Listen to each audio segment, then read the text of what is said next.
सभी संत महात्माओं ने कहा है यह संसार दुख सागर है, इससे छूटने का उपाय करना चाहिए। उपाय भी एक ही है कि हम भगवान के सत्य नाम का सुमिरण करें, तभी हमें सुख मिल सकेगा। जो सत्य वस्तु अमृत नाम है उसका मिल जाना ही सत्संग है। यदि कोई सत्संग में आकर भी सत्य नाम को सतगुरु से प्राप्त ना करे तो वह सत्संग ही कहाँ हुआ। अब यदि इस मनुष्य तन को पाकर परलोक को नहीं संवारा तो यह उत्तम शरीर पाना किस काम का। इन डिग्रियों से क्या लाभ जब मणि वाला सांप भी मणि पाकर केवल प्रकाश में मच्छर ही खाता है और बिना मणि वाला भी मच्छर खाता है, तो दोनों में अंतर क्या हुआ। फिर इतनी बड़ी डिग्रियों को लेकर राज्य को प्राप्त कर मान बढ़ाई प्राप्त करके भी यदि जीवन को विषय भोगों में ही बिता दिया और मनुष्य जीवन के ध्येय को नहीं जाना तो इनसे क्या लाभ। आज हर एक मनुष्य शांति शांति चिल्ला रहा है। एक कहता है शांति करो, दूसरा भी कहता है शांति लाओ, तीसरा चौथा पांचवा भी चिल्ला रहा है शांति हो जाए। एकदम कोलाहल मच गया है और शांति की आवाज़ के साथ ही लोगों पर बम बरसाए जा रहे हैं। इन शांति करने वालों को तो देखो, यह है शांति करने वालों का नमूना। और जिनके ऊपर बम बरसाए गए उनकी तो भगवान जाने क्या गति हुई होगी। क्या एटम बम गधे घोड़े ऊंट कुत्तों के लिए बन रहे हैं? ये तो मनुष्यों को ही मारने के लिए हैं। महाराज जी कहते हैं मेरे वचनों को कोई कड़वा ना समझे। जिस तरह वैद्य बुखार में कड़वी को दवा देता है, मैं भी आपके हित के लिए कहता हूँ ताकि आपको ठोकर लगे और आपका हृदय चेत जाए।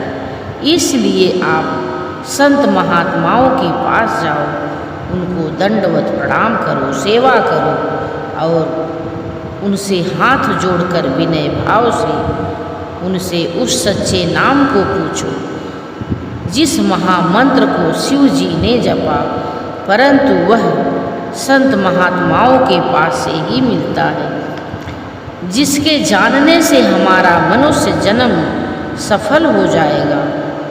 संत संसार का सच्चा हित चाहने वाले होते हैं। जो सत्य नाम हमारे हृदय के अंदर है और जो परमात्मा की ज्योति घट घट में व्यापक है, वे उस सच्चे नाम को बता देते हैं और सच्ची ज्योति का दर्शन करा देते हैं। वह नाम 16 स्वर और 36 व्यंजनों से बाहर है। इसलिए संतों की शरण में जाकर सच्चे मार्ग को पहचानना चाहिए और अपने मनुष्य जन्म को वृथा झूठी बातों में नहीं गंवाना चाहिए।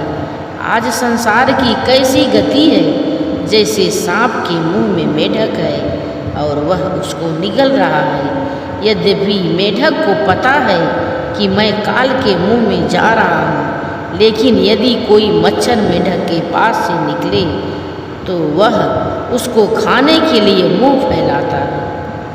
हम काल के मुंह में जा रहे हैं, परंतु भोगों की ओर अब भी मुंह फैला रहे हैं। यही गति संसार की है। आज सारा संसार सुख शांति चाहता है। कोई गरीब आदमी समझता है कि धन या मकान वाले सुखी होंगे, परंतु जिनके पास मकान है क्या वे सुखी हैं? कोई समझते हैं कि राज्य वाले सुखी होंगे, वोट लेकर मेंबर बनकर सुखी हो जाएंगे, तो क्या जो मेंबर बन चुके हैं वे सुखी हैं? नहीं, संसार में वही सुखी है जिसको नाम का आधार है। इन सांसारिक विषयों से सुख शांति नहीं है। शांति की वस्तु तो अंदर है। उपदेश का अर्थ है वह युक्ति, तरीका, साधन जिससे जीव उस देश को जान सके जहाँ पर सूर्य, चंद्रमा, अग्नि, तारों की रोशनी नहीं है, जहाँ स्वयं प्रकाश है। भगवान श्री कृष्ण गीता में कहते हैं कि जहाँ पर सूर्य, चंद्रमा, अग्नि इत्यादि की रोशनी नहीं है, वही मेरा परम धाम है। इस उपदेश के न जानने के कारण जीव अशांत और दुखी रहता है। तो समझो कि तुम्हें यह मौका मिला है।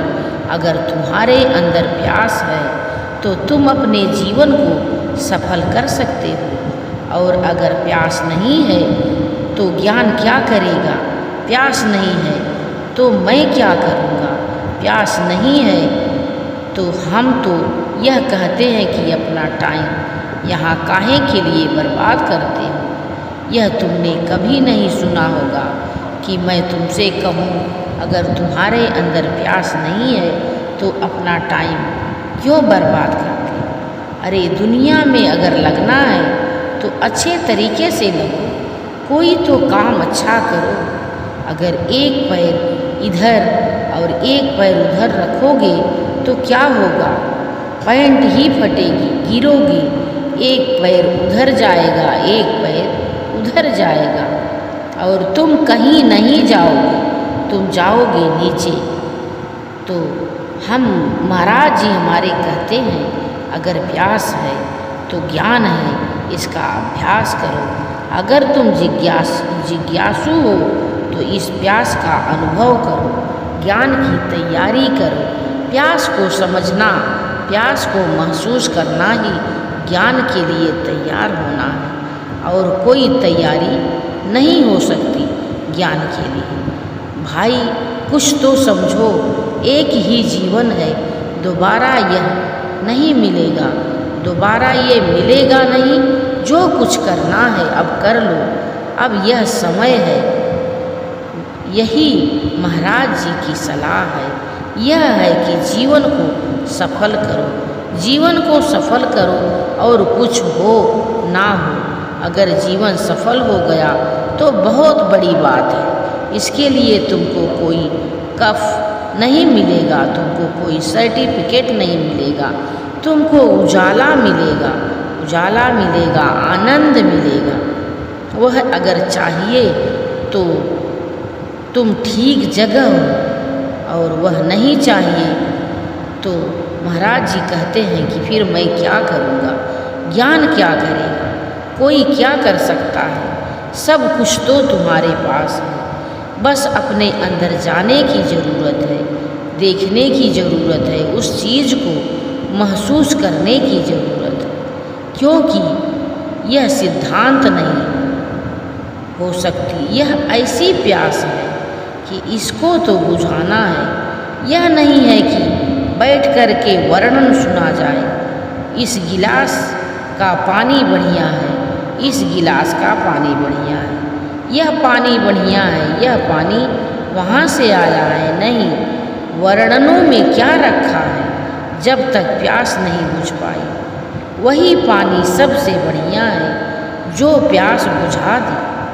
और चाहे कितने भी बढ़िया बढ़िया लेबल हो, पर वह पानी किस काम का जो सामने नहीं है, जो सामने नहीं है, जिसको पी नहीं सकते।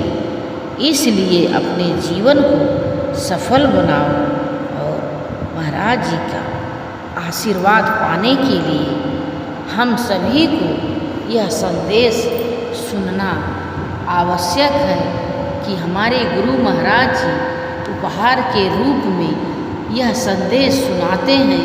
हमारे जीवन को सफल करने के लिए हमारे गुरु महाराज जी इतना प्रयास करते हैं, जगह जगह जा कर के इस संदेश को सुनाते हैं। लोगों के अंदर वह आनंद हो। इस दुनिया में रह कर के हम दुखी हैं, उस दुख में रह कर के भी इस आनंद का अनुभव कर सके, अपने जीवन को सफल करें। यही हमारे महाराज जी का प्रयास है। तो इस प्रयास को हम सब मिलकर अपने जीवन में सुख और शांति का अनुभव कर सकते हैं, क्योंकि हम मनुष्य हैं।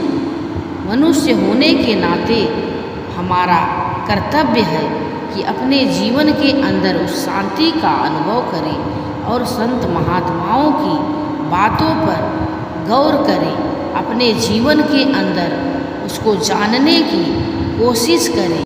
आज के लिए बस इतना ही। मिलते हैं हम फिर दूसरी वीडियो में।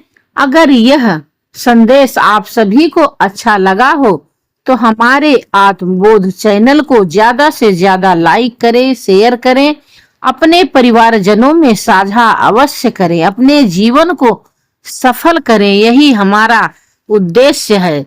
धन्यवाद।